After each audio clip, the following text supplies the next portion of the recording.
you're not going to be able to convince your atheist friends to believe in God. And the reason why that is because you need a mustard seed of faith first before you can grow it. I think this is best illustrated in a different domain than religion. Think about math. As you get into the later stages of math in university, what you're mainly doing is solving proofs. And a proof is you're given a claim, you're given a theorem, and you have to prove it using some fundamental set of axioms. And a lot of times these proofs are very difficult. They will take you like 4 hours, maybe even days, okay?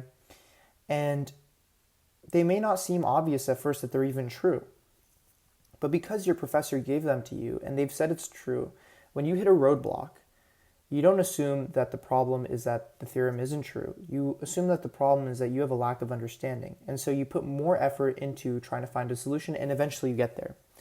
But if you didn't have that confidence that it was true because it was given to you by your professor, then you would think that the problem is that the theorem isn't true when you hit a roadblock.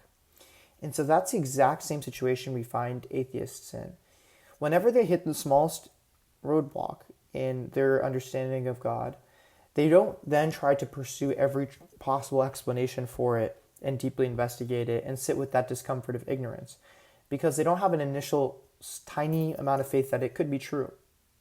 So as soon as they hit the first roadblock, they say, the problem isn't my level of understanding, it's the claim itself.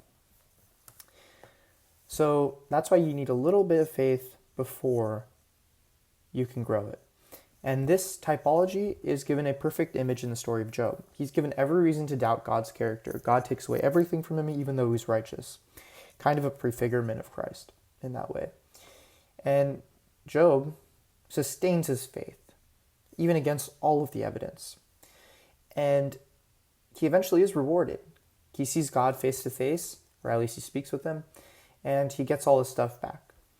So that's the kind of attitude you should have with your faith. Whenever you have a point where there's a point where you don't quite understand, you need to be able to sit with that discomfort and look at all the possibilities, having a little bit of faith that it's true. And this is why you'll never be able to convince an atheist, because you can give them 100 proofs. As soon as they find one single thing to doubt, they won't even pursue an answer for it, and they'll scoff at the whole enterprise of religion altogether. So don't waste your time, fellows. What was that, folks? Don't waste your time, folks. And focus on people with already a little bit of faith and try to grow that.